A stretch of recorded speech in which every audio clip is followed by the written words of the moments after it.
a esta reunión y vamos a dar inicio. Bienvenidos estudiantes, maestros y conferencistas al ciclo de conferencias de la 15ª Jornada Internacional de Orientación Profesional al Medio Laboral, organizada por el Departamento de Sistemas y Computación del Instituto Tecnológico de San Luis Potosí. A continuación, daremos inicio con la conferencia titulada ¿Quién dijo que sería segura la red? Amenazas a través de la red local y remota, que será impartida por Luis Manuel Calderón Neri y Armando Isaí Hernández Ibarra. Me permito dar lectura a su trayectoria. Luis Manuel Calderón Neri, actualmente estudiante de la carrera de Ingeniería en Sistemas Computacionales en el Instituto Tecnológico de San Luis Potosí. Reconocimientos. Internacional en Arduino DAI 2021. Presentación de proyectos personales integrando Arduinos y aplicaciones Android. Participación en concursos de programación Codicop. Renovación de páginas web, integración de plataformas para cobro y citas. Desarrollo de plataforma embebida para dependencias gubernamentales y solución de bugs en software para el control de lavandería. Armando Isaí Ibarra, actualmente estudiante de la carrera de Ingeniería en Sistemas Computacionales en el Instituto Tecnológico de San Luis Potosí, participó en PIC CTF, Hack the Box, Try Hack Me y también en Codicop 2021 y en Cyber Apocalypse Hack to Box CTF 2021. Con esto, les damos la bienvenida y les cedemos la palabra. Muchas gracias, la verdad es una cordial bienvenida y agradecemos también la invitación y la aceptación más que nada, ¿no?, a lo que es ahorita nuestra presentación en base pues al tema, porque en un principio estaba un poquito por ahí pasado de línea, ya se modificó. Entonces, pues muchas gracias por la invitación y damos inicio.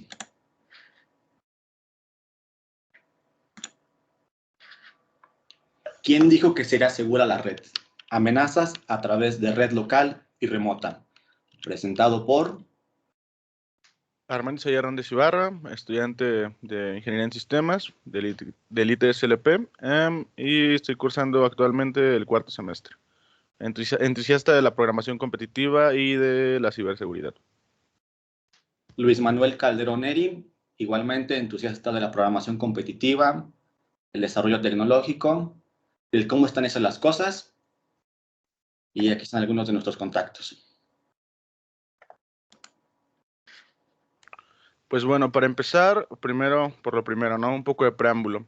La forma en la que comúnmente consumimos el Internet o con la forma en la que interactuamos con este es por medio del protocolo de transferencia de hipertexto. Este se basa en un esquema de petición-respuesta entre cliente, nuestro navegador, y una URL, un servidor, para devolvernos pues un contenido que sea interpretado por el navegador.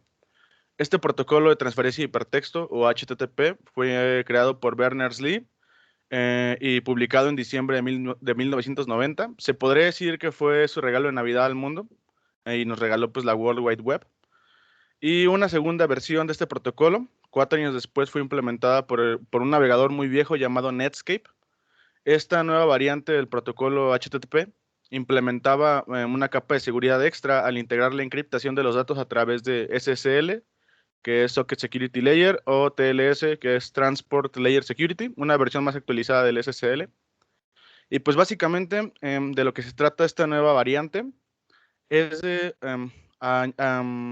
ligar un certificado a la web, y pues este certificado lo que contiene es la entidad emisora de este certificado, la URL a la que pertenece y el tipo de cifrado con el que se va a encriptar pues los mensajes de petición y respuesta entre cliente y servidor, con el fin pues de que, como en la primera versión, no se envíen en texto plano, lo que quiere decir que un tercero, escuchando la actividad o el tráfico en tu red, podría ver los formularios, la dirección desde cuál se mandó la petición y el servidor a la que se envió, ¿no?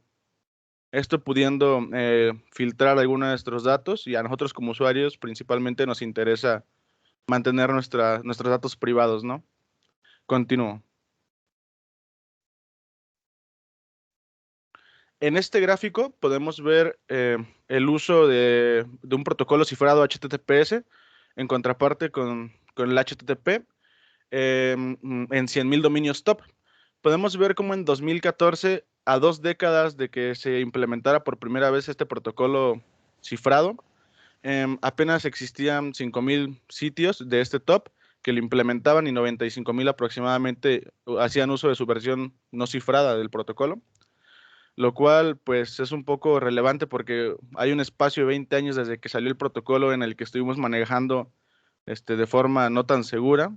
Y aunque no existía, si bien no existían tantas herramientas para la escucha de estos datos o no eran tan conocidas por el público en general, pues ya había formas, ¿no? de filtrar esta información, ¿no? Y como dato curioso, Facebook no empezó a implementar el protocolo HTTPS sino hasta después de 2013 y Netflix lo implementó hasta 2015.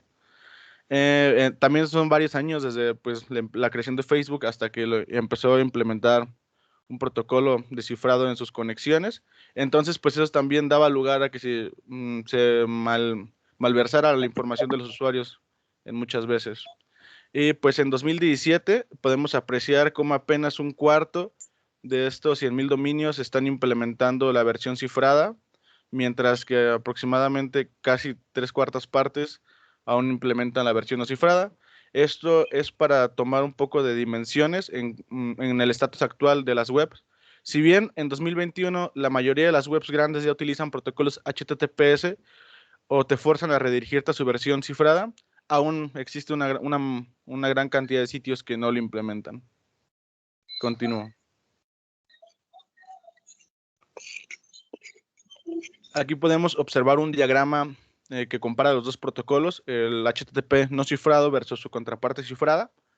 En la primera podemos observar cómo el cliente pues envió un mensaje de una petición a un servidor por el puerto 80 y aquí todavía no se cuenta con un esquema de cifrado, la información se transmite en texto plano y un tercero que esté haciendo escaneo de la red, de la actividad, podría ver lo que está enviando.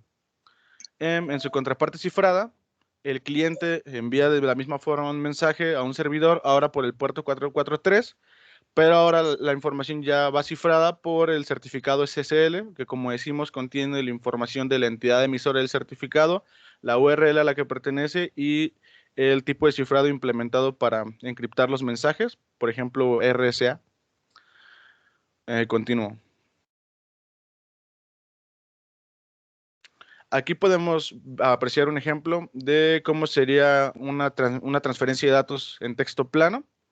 Si bien este ejemplo es con FTP, también existen ya implementaciones de TLS para conexiones FTP como para HTTP. Pero es básicamente lo mismo. Podemos ver el timestamp en la primera columna donde apreciamos pues la hora en la que se estableció la conexión, el servidor FTP al que el cliente se quiso conectar, la IP del cliente, que en este caso son IPs locales porque pues eso es a modo de ejemplo, el usuario y la password, ¿no? Eso sería como se vería un paquete pues en texto plano y que muchos de nosotros creo que no queremos que los formularios que enviamos a través de internet, ya tal vez es de una pasarela de pagos o de una red social, o simplemente hasta las búsquedas de nuestro navegador, pues no estaríamos cómodos con que un tercero pudiera ver toda esta información que enviamos a través de internet. Continúo. Esto es posible en 2021. El SSL Strip, pues es una técnica que se encarga de vulnerar pues estos protocolos de cifrado y pues consiste en reemplazar todas las peticiones HTTPS de una página web por su versión no cifrada y luego hacer un hombre en el medio, un man in the middle, entre el servidor y el cliente. La idea es que la víctima y el agresor se comuniquen a través de un protocolo no cifrado, HTTP, mientras que el atacante y el servidor se comunican a través de HTTPS con el certificado del servidor. De esta forma, pues el cliente o la víctima no se daría cuenta de que su conexión ha sido intervenida porque pues el comportamiento de la web sería normal. Mientras que el atacante, bueno, por lo tanto, el atacante es capaz de ver todo el tráfico en texto plano de la víctima, de lo que mencionábamos anteriormente. Continúo.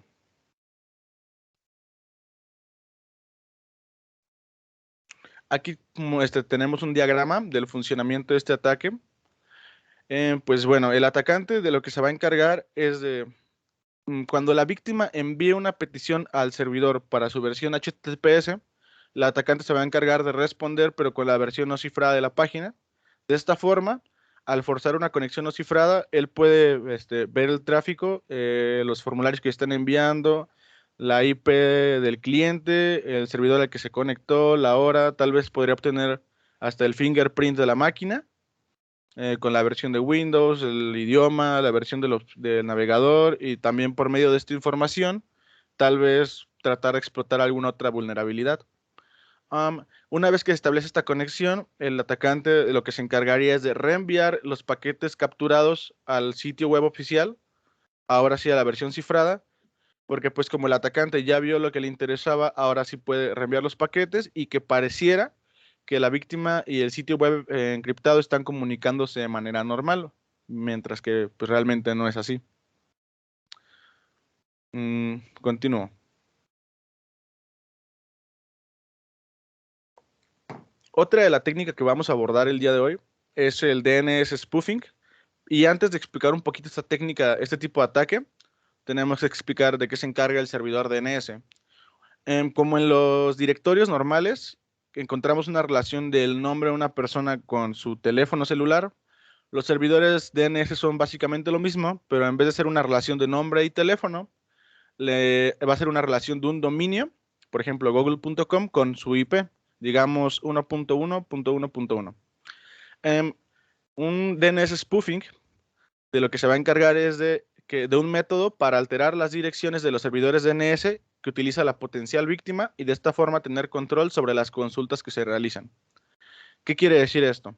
Pues bueno, digamos, normalmente cuando hacemos una búsqueda de un dominio, digamos google.com, nuestro proveedor de internet, o dependiendo de cómo tengamos configuradas nuestras DNS, nos va a conectar con un servidor DNS, con un directorio, el cual pues va a resolver este dominio a una IP. Este ataque de lo que se va a encargar es de infectar esas IPs a las que va a resolver el servidor DNS con el fin de conectarte tal vez a una versión falseada de la página que tú esperabas conectarte originalmente. Continúo. El alcance de este ataque pues es en red LAN o WLAN, puede ser de forma inalámbrica o alámbrica.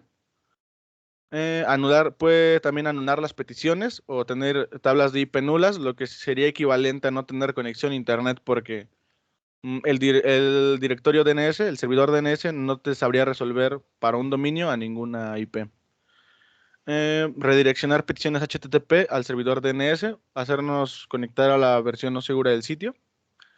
La posible ejecución de código malicioso o payload.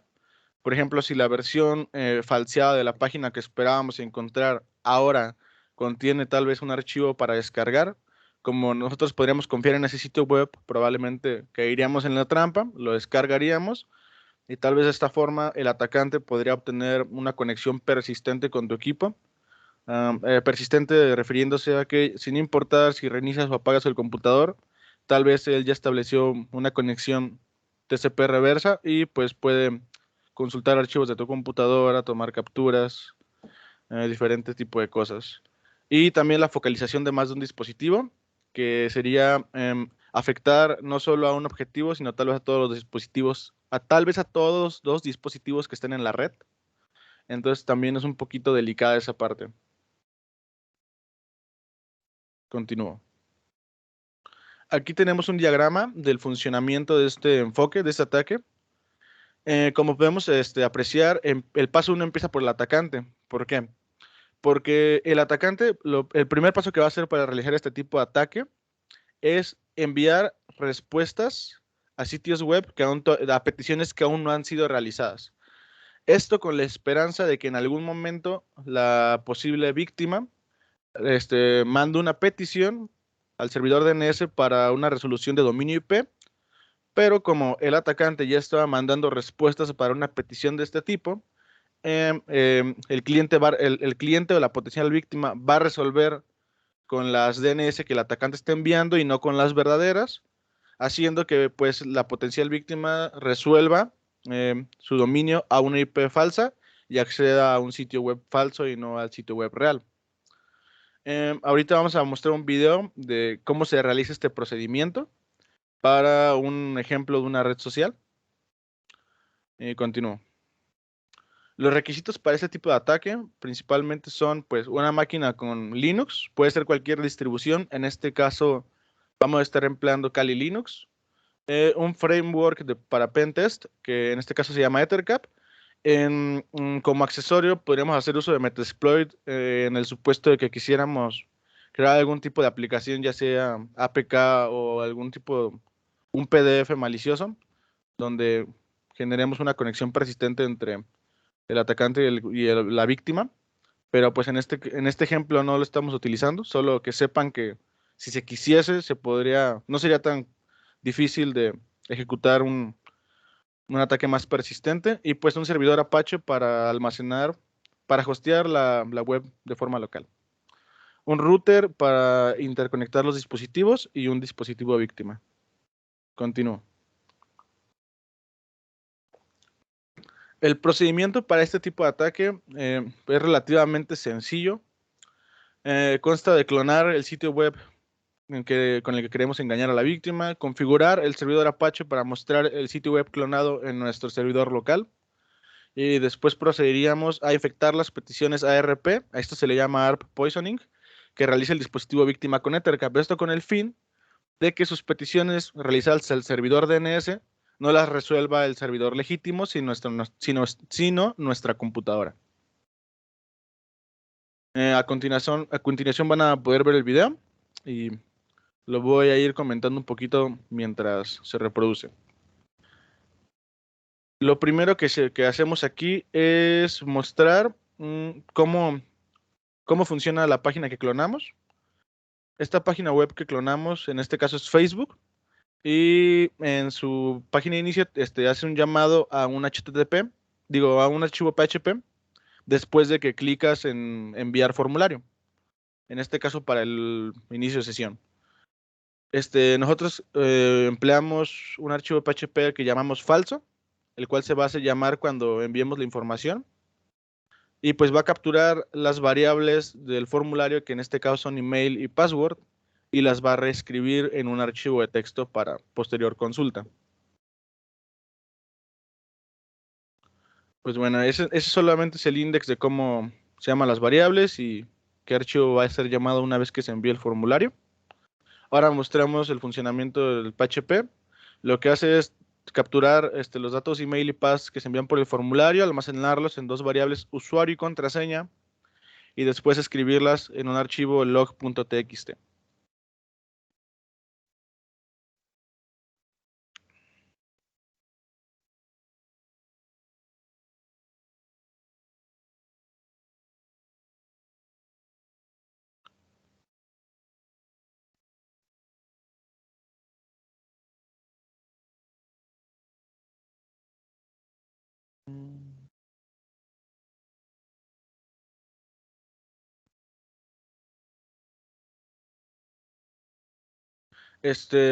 Por la estructura de Facebook, que tiene dos carpetas, tuvimos que hacer un redireccionamiento para pues que funcionara correctamente el sitio. Aquí vamos a mostrar cómo está configurada la tabla de DNS. Vemos que cuando se busque por el dominio redsocial.com va a resolver pues a mi computadora en lugar de a la IP de los servidores de esa red social, ¿no? De Facebook en este caso. Aquí estamos abriendo solamente en red local el clon de Facebook. Y vamos a abrir el archivo log.txt para cerciorarnos de que el PHP efectivamente está funcionando y está capturando los datos del formulario.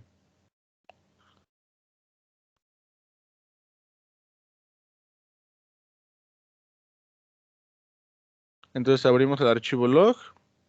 Bueno, creo que todavía no lo abro. Ingresamos un correo y una contraseña de pruebas.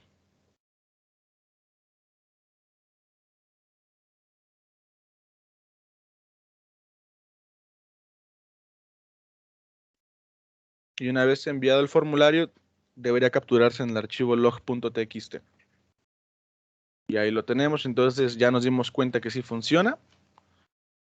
Y lo que procederíamos a realizar sería el ARP poisoning con Ethercap para infectar las peticiones que se hagan en el servidor DNS.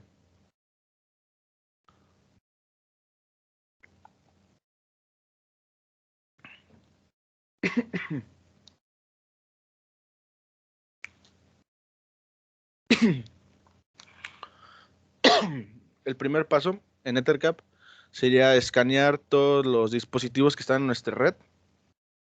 Nosotros ya tenemos identificado el dispositivo sobre el cual vamos a hacer el experimento. Así que solo constaría hacer un análisis de los dispositivos y después seleccionarlo. Así como también seleccionar nuestra puerta de enlace predeterminada, o bueno, nuestro router en este caso.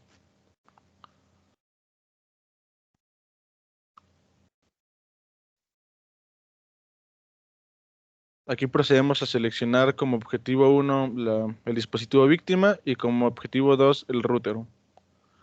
Activamos el plugin de ARP Poisoning y seleccionamos el archivo que configuramos previamente con el dominio y la IP a la que necesitamos que nos redirija, dando clic en DNS Spoof. Y activamos el sniffer. Aquí vamos a mostrar una vez más el archivo de configuración de la DNS antes de hacer la prueba. Y efectivamente vemos que cuando busquemos por redsocial.com nos tiene que redirigir a la página hospedada en nuestra computadora. Puede ser cualquier dominio en este caso. Lo hicimos así solo para ejemplos. Y pues accedemos al dominio redsocial.com y efectivamente nos redirige a nuestro servidor local.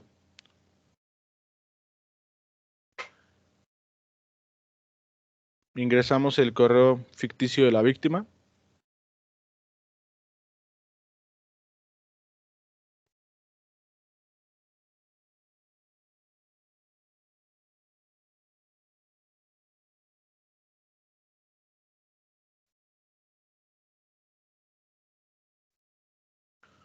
Y ahora corroboramos en el archivo log.txt que se esté almacenando los datos.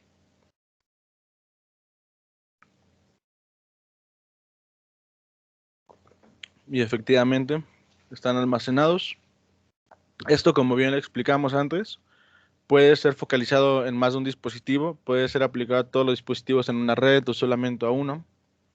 También, en caso de que, no sé, por cuestiones de ingeniería social, el atacante necesite crear alguna distracción o X cosa, también podría servir esta técnica de anular las tablas de IP para simular como que se hubiera caído la red. Continuamos.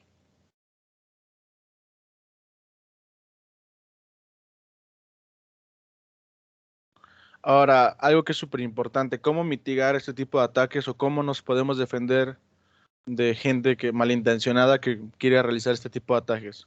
Lo primero y lo más fácil es no conectarnos a redes desconocidas, públicas o abiertas, o donde no tengamos la seguridad de quiénes son las personas que están usando ese tipo de redes. Una otra opción para mitigar esto, pero va más referido a la gente de IT, sería que el DNS spoofing, por su naturaleza, en la que uno manda respuestas para peticiones que aún nadie ha realizado, pues digamos que si tomamos una herramienta de auditoría o de monitoreo en nuestra red, como lo es Wireshark, y notamos que hay muchos paquetes de respuestas para peticiones que no han sido creadas, es porque posiblemente un dispositivo en la red está intentando hacer este tipo de ataques de DNS spoofing. Entonces podríamos ya tomar las acciones pertinentes, ya sea expulsando el dispositivo de la red o aplicándole ciertas reglas, bloqueando puertos tal vez. Y también, pues, otra forma de mitigar es verificar que estamos en la versión HTTPS de la página y verificar, pues, los certificados TLS.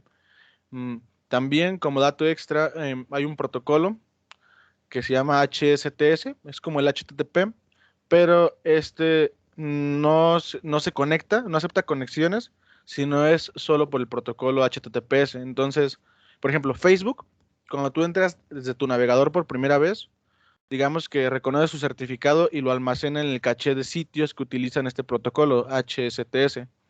Entonces, la próxima vez que quieres entrar al sitio, si tú pusieras http.facebook.com, como ya reconoció que es un sitio que tiene el protocolo HSTS o que solamente puede aceptar conexiones por un protocolo cifrado, no te dejaría entrar o directamente te botaría un mensaje de estás tratando de acceder al sitio de una manera insegura, posiblemente algún atacante está tratando de obtener tus datos.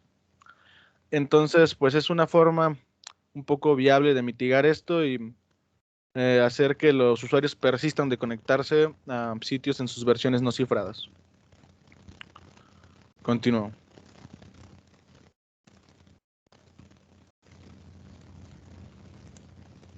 Muy bien.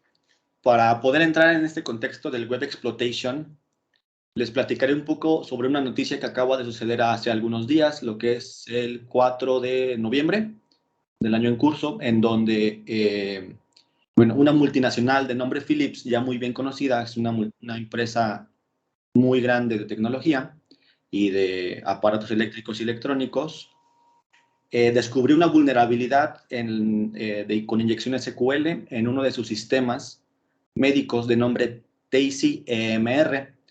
En este caso es un sistema médico que mantiene el historial de los pacientes en un hospital. Si en realidad no se han dado detalles respecto a la forma en cómo se realizó o se descubrió esta vulnerabilidad, bueno, en este caso analizaremos un contexto enfocado solamente a los protocolos HTTP. Bien, en este enfoque se intentan explotar los protocolos de transferencia de datos HTTP. Esos son los más conocidos en la web, como lo son POST y GET. Algo muy importante a resaltar es que mediante estas peticiones se pueden visualizar los métodos y cabeceras de la información que se está transportando de un lado a otro. Mediante esta información podríamos realizar un análisis, identificar vulnerabilidades del sitio web y posteriormente realizar un ataque centralizado.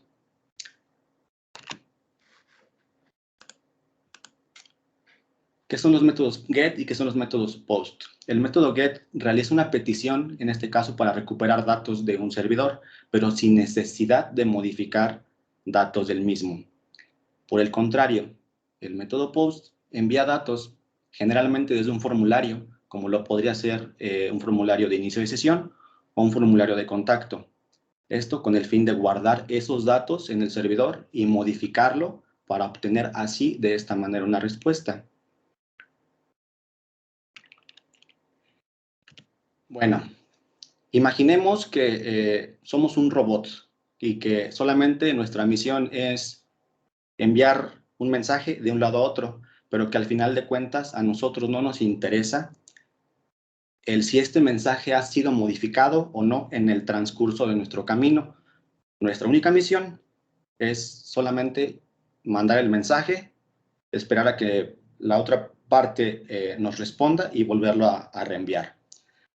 Entonces, con esto en cuenta, aquí tenemos un ejemplo de un esquema con un protocolo HTTP, donde tenemos un request, en el cual tenemos una línea de petición y cabeceras HTTP enviadas al servidor. Este mismo nos responde con la línea del estado, cabeceras HTTP y el contenido del mismo.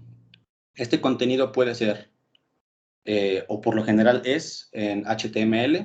En este caso, un navegador web lo interpreta como una página y nosotros lo vemos tal cual como una página web, como lo veremos ahorita a continuación en un ejemplo.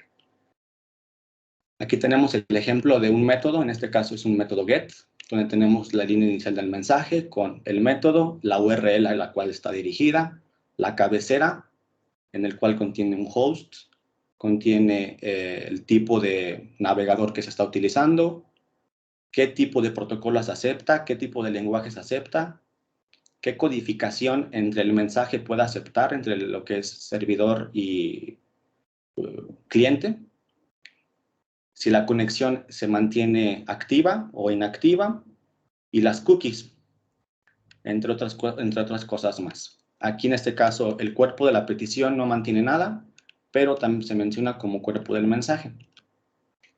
Esta es la respuesta que estaríamos recibiendo en nuestro navegador web, como lo vuelvo a mencionar, de manera HTML. En este caso lo estamos viendo de manera textual en el código. Bueno, hablemos un poquito con un ejemplo para ver si lo logramos entender un poquito más. Y hablemos de PicoCTF. PicoCTF es una plataforma para realizar pruebas en cuanto a nuestras habilidades en ciberseguridad se refiere. Existen algunas categorías, como lo son Web Exploitation, que es justamente el tema que estamos hablando, criptografía, ingeniería inversa, forenses, habilidades generales, explotación binaria y sin categorizar. Ahorita para dar el ejemplo, haremos el ejemplo con esta prueba, que nos menciona justamente que solamente podemos iniciar sesión con un solo usuario. Ese usuario es de tipo administrador y que ninguna contraseña funciona, excepto, o que ningún usuario con contraseña funciona, excepto para Joe. Entonces, si intentamos iniciar sesión con Joe y alguna contraseña cualquiera, guardamos, nos dice que la contraseña de John es extremadamente segura. Pero probablemente el administrador o el mismo Joe tiene una contraseña muy sencilla y nos quieran engañar. Pues resulta que no, que tampoco es. Intenté poner admin como contraseña, es algo que como administrador de sistemas debemos evitar tener este tipo de contraseñas en nuestras plataformas, ¿no? O en nuestros propios desarrollos. Intentemos iniciar con algún usuario y sin contraseña. Vaya sorpresa, nos dejó iniciar sesión, pero no tenemos información que poder recabar. Entonces, ¿qué podemos hacer? Bueno, vamos a intentar iniciar sesión con cualquier otra cosa o incluso sin contraseña. Vaya sorpresa.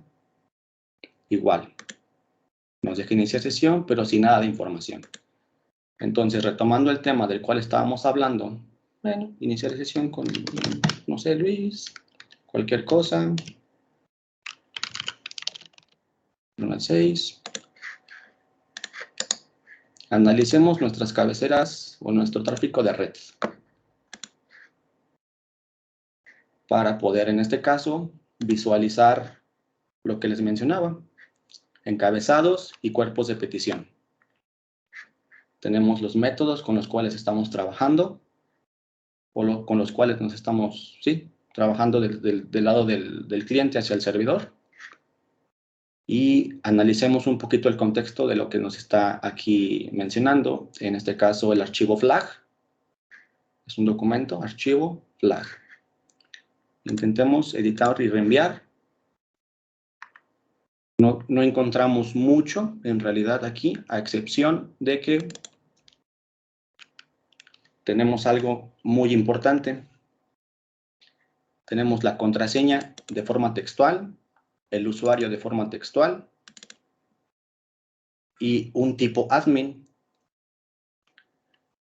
Si aquí vemos false y sabemos de computación, sabemos que false es un tipo booleano.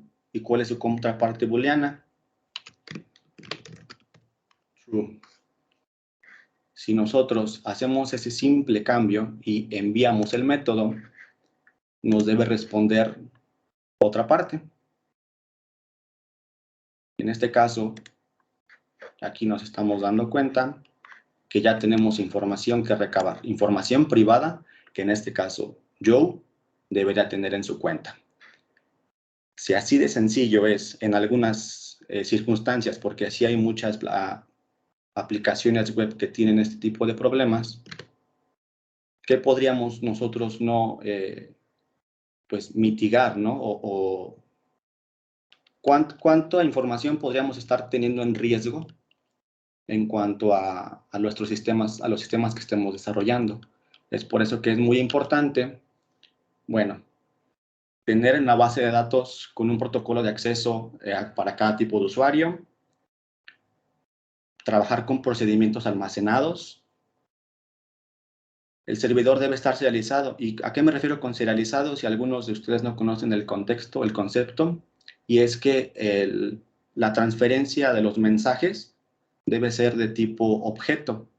Es decir, que no sea de manera textual, que un usuario cualquiera lo pueda visualizar en estos cuerpos de peticiones.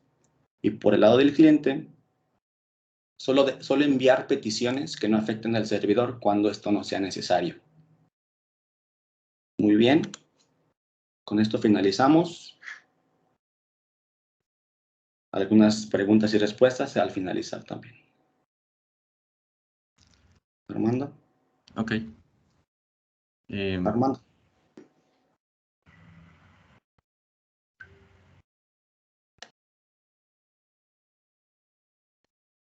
¿Todo bien? ¿Ya terminaron por su parte? Armando. Solo los queremos dejar con una frase de Niels Ferguson en su libro La ingeniería de la criptografía y principios de diseño y aplicaciones prácticas. Esta frase dice: la seguridad es tan fuerte como su eslabón más débil y las matemáticas detrás de la criptografía casi nunca lo son. Eso sería todo. Ok, bueno, muchas gracias compañeros por su presentación. Muy buena presentación, de hecho. Bueno, a continuación vamos a iniciar con la sesión de preguntas y respuestas. Quien tenga una pregunta, por favor de levantar su mano.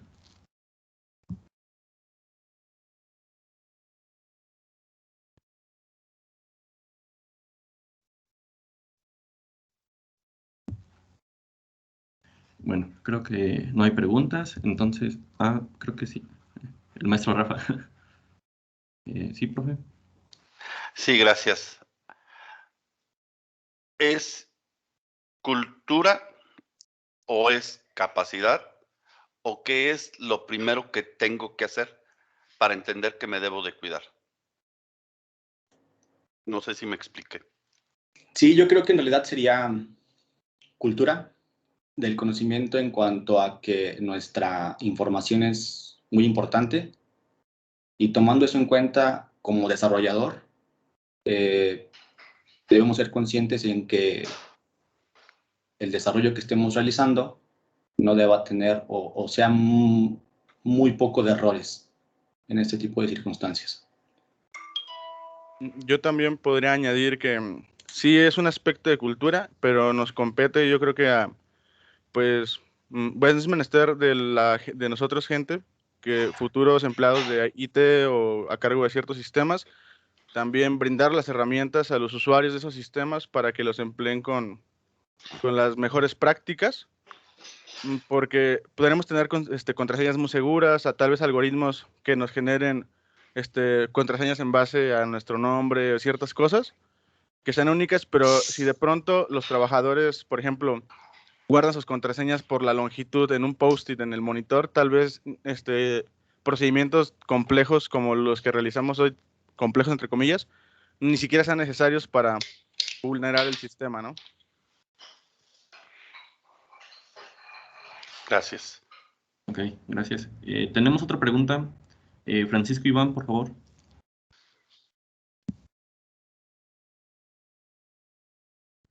¿Cuáles creen que sean las cualidades necesarias o aptitudes necesarias para poder pues hacer todo este tipo de cosas, de entrar bien a la seguridad informática y todo esto? ¿Tú, Armando? Vale. Yo creo que una de las principales aptitudes que tienen que tener es la perseverancia y en cierta forma que te guste mucho desentrañar las cosas, porque para poder encontrar errores en un sistema, primero tenemos que conocer el sistema al 100. Entonces, pues te tiene que gustar mucho leer documentación, beber la información de la fuente directa y para poder así darle la vuelta, ¿no? a cómo funciona este sistema, conocerlo y ver tal vez cuáles son sus puntos débiles o por dónde se podría abordar algún tipo de vulnerabilidad, ¿no? Pueden ser desde aspectos de manejo de memoria, por ejemplo, que por medio de un buffer overflow, de un desbordamiento de buffer, logres ejecutar código malicioso y con esto, no sé, hacer que un programa haga cosas que no debería hacer o a obtener escalación de privilegios. Y para esto, pues, también son necesarias algunos conocimientos pues sí, más intrínsecos de la computación, de cómo funciona la memoria, los registros, saber un poquito de ensamblador para calcular el offset de en qué punto se tiene que poner el código malicioso para que se ejecute después del desbordamiento. Pero más que nada yo creo que sería la pasión de aprender, la pasión de desentrañar los sistemas, conocerlos y después, posteriormente, vulnerarlos. No sé si mi compañero quiere añadir algo. Pues sí, en realidad va muy de la mano con lo que tú mencionas, Armando, y es que desde que estamos quizás niños, porque nunca dejamos de serlo para eso, es que es descubrir las cosas, cómo funcionan, quizás desarmarlas y volverlas a armar para ver si en algún proceso o en algún punto hay algún error y pues mejorarlo o eso. Entonces, creo que aquí es más el hecho de tener hambre de aprender. Y como lo mencionas también, Armando, leer documentación, y la documentación en realidad por lo general pues está en inglés, entonces es otro punto muy importante también aprender inglés. Ok, muchas gracias. El profe Rafael tiene otra pregunta. Adelante, profe. Más que pregunta es complementar lo que están diciendo ellos y darle sentido a lo que están diciendo. Espero aunar más en esto. Por ahí ustedes ahorita han visto, ¿verdad?, una película que está basada en hechos reales del FBI que contrata al mejor que hacía los cheques y que se dedicaba a viajar en el mundo falsificando los cheques, ¿sí? El FBI lo contrata precisamente para atacar el cómo se hacen, el qué está, el cómo está, que es lo que dice ahorita Neri, ¿verdad?, que hay que saber las tripas para poder entender por dónde me tengo que cuidar. No sé si me explique. Esto es importante entenderlo. La conferencia no es acerca de cómo hacerle el mal a algo, no, es de cómo cuidarme de lo que me pueden hacer a mí, ¿sí? ¿Y por qué me tengo que cuidar de esta clave? El hecho, decía Armando ahorita, de que, pero sí, muy cuidado, y con el posting de ahí, con el password enfrente, ¿no? Llego, me siento y la veo, ¿verdad? ¿Sí? O el error más común a nivel mundial, admin, ¿no? ¿Sí? O password, ¿sí? Y entonces se vuelve muy complicado. Ahora, la lectura en inglés es indispensable. La mayoría del software que vamos a descubrir hoy en día haciendo criptografía, haciendo cómputo forense, haciendo análisis de datos, haciendo lo que ustedes están haciendo para la seguridad informática, la mayoría de este software viene en inglés, ¿sí? Y entonces sí es importante que tengamos un pequeño pelín de más en el contexto del entendimiento del inglés. Espero haber apoyado. Muchas gracias. Ok, muchas gracias, profe. Bueno, demos un fuerte aplauso a Armando Isaí Hernández Ibarra y a Luis Manuel Calderón Neri por su participación en esta conferencia. Muchísimas gracias y a todo el comité organizador por darnos la oportunidad de presentar a nuestros compañeros pues los alcances, los peligros y un poquito de las mitigaciones de este tipo de ataques. Muchas gracias. Muchas gracias, en verdad. No se me vayan, espérenme. Falta la lectura del reconocimiento. Sí, vamos a dar lectura al reconocimiento para ustedes dos. El Tecnológico Nacional de México, a través del Instituto Tecnológico de San Luis Potosí, otorga el presente reconocimiento a Armando Isaí Hernández Ibarra por su participación como ponente en la 15ª Jornada Internacional de Orientación Profesional al Medio Laboral 2021, con la conferencia ¿Quién dijo que sería segura la red? Amenazas a través de la red local y remota, realizada el 10 de noviembre del 2021 vía Teams. Firma la doctora Esperanza Guiñón Robles, directora del instituto. Y ahora el de Luis Manuel es también el Tecnológico Nacional de México, a través del Instituto Tecnológico de San Luis Potosí, otorga el presente reconocimiento a Luis Manuel Calderón Neri por su participación en la conferencia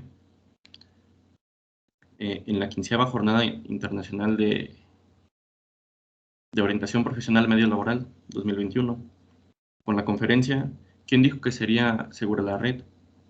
Amenazas a través de la red local y remota, realizada el 10 de noviembre del 2021 vía Teams. Atentamente, la doctora Esperanza Quiñones Robles. Muchas gracias. Muchísimas gracias. Muchas gracias.